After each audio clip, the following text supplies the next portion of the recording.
جارێکی دیکە بۆڕی ئاوی ئیفراز شکایەوە.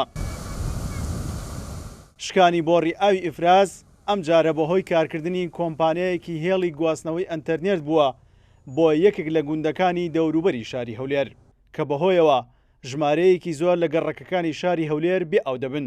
هاوڵاتیانش داوا دەکەن بە زووترین کات بۆڕەکە چاک بکرێتەوە.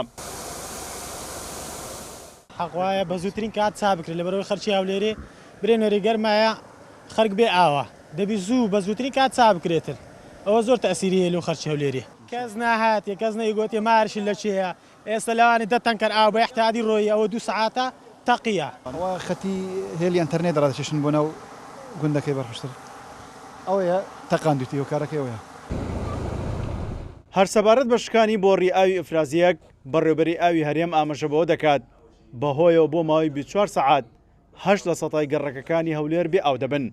هەر بۆیە داوا لە هاوڵاتیان دەکات دەست بە ئاوە بگرن. دوای وشەکردنی بۆڕێەکە دەسەوەڕ دەکەن بە دەوروبەری 3 کاتژمێر تا 5 کاتژمێر بۆڕێەکە چارەسەر بگرێتن.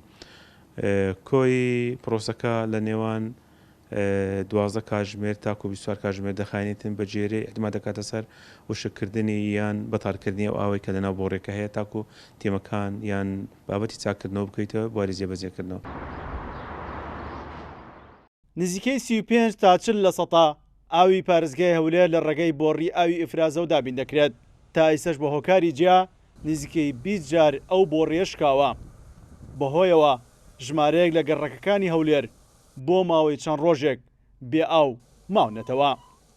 سیرۆ حوسێن، کورسات نیوز، هەولێر.